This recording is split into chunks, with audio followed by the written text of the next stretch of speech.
I was sent this small IPS monitor, built to resemble an old-school CRT television. Not only is it a monitor, but it also has Android built in, so you can run emulators and watch your favorite programs, no strings attached. Except for the power cord. So no, unfortunately, you can't take this in the car. Do consider, it's using a very old chipset, so it won't do much heavy lifting. The TV is 4 inches wide and 3 inches tall, less than the size of a chubby drink. You might already be thinking of all the fun places that you could put this. Your workstation, bedside table, maybe even the closet.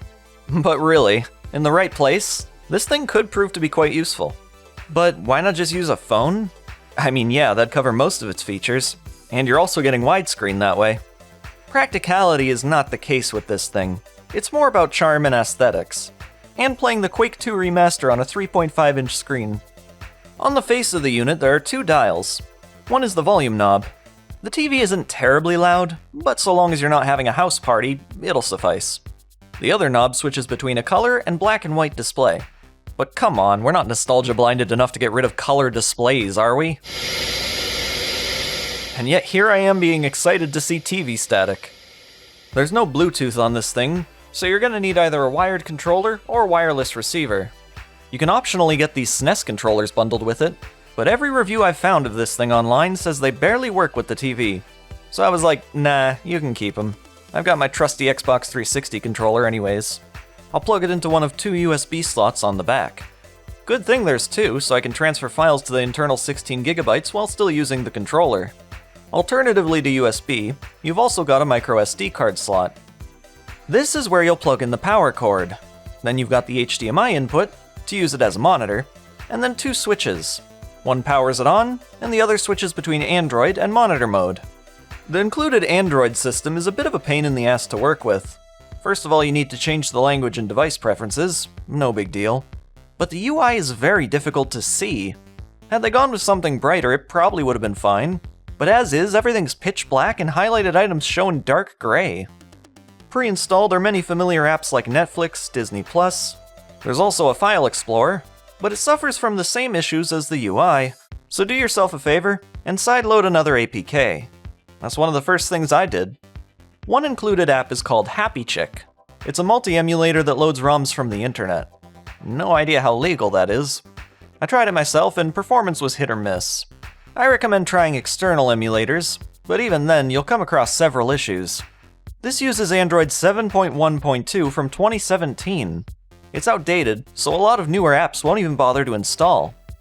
I was able to get a variety of emulators to work though, and the experience with that was mostly fine. You can get retro systems up to the PlayStation 1 running quite nicely. They look great on this little TV. Don't expect a true CRT experience though, after all it's just an IPS screen running emulators. Note that some emulators require access to the touchscreen, and this doesn't have a touchscreen. You can use the Air Mouse tool provided on the included remote control, but it's really slow.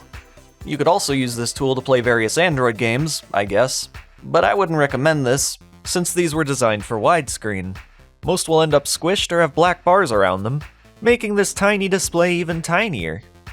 My suggestion is to find 4x3 copies of your favorite TV shows and load them into its storage.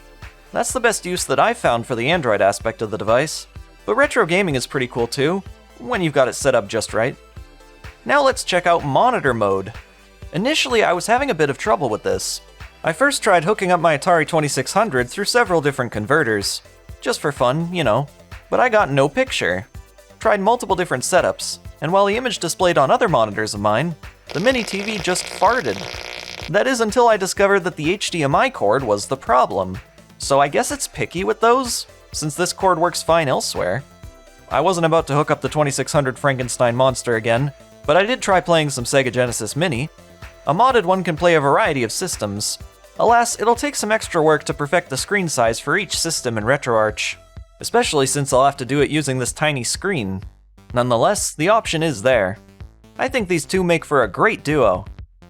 I then hooked it up to my workstation for a bit, and honestly, I have no complaints regarding its advertised features here. All quirks considered, the screen is crystal clear, which admittedly these recordings aren't doing justice to. May I say that 4x3 videos looked perfect, and watching 60 FPS content on YouTube is buttery smooth. Yeah, I can see myself using this a bunch on my workstation. Many PC games can be configured to fit the resolution of this screen. Heck, even some modern games let you do it. And I did play around with those, but, for this size, I don't recommend it. It's very hard to see any on-screen text. I'd say if you intend on using this for games, just stick with the old school stuff. Though I imagine anyone buying this niche product is already intending for that anyways. It's like this thing was designed to play the original Duke Nukem games. They look so good here. So how much does this little TV cost? 120 USD.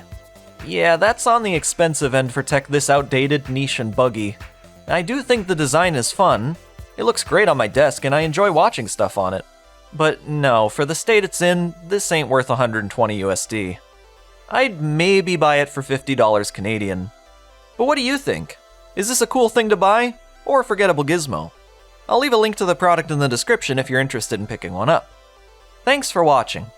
If you'd like to hear more from me in the future, consider subscribing to the channel. See you next time!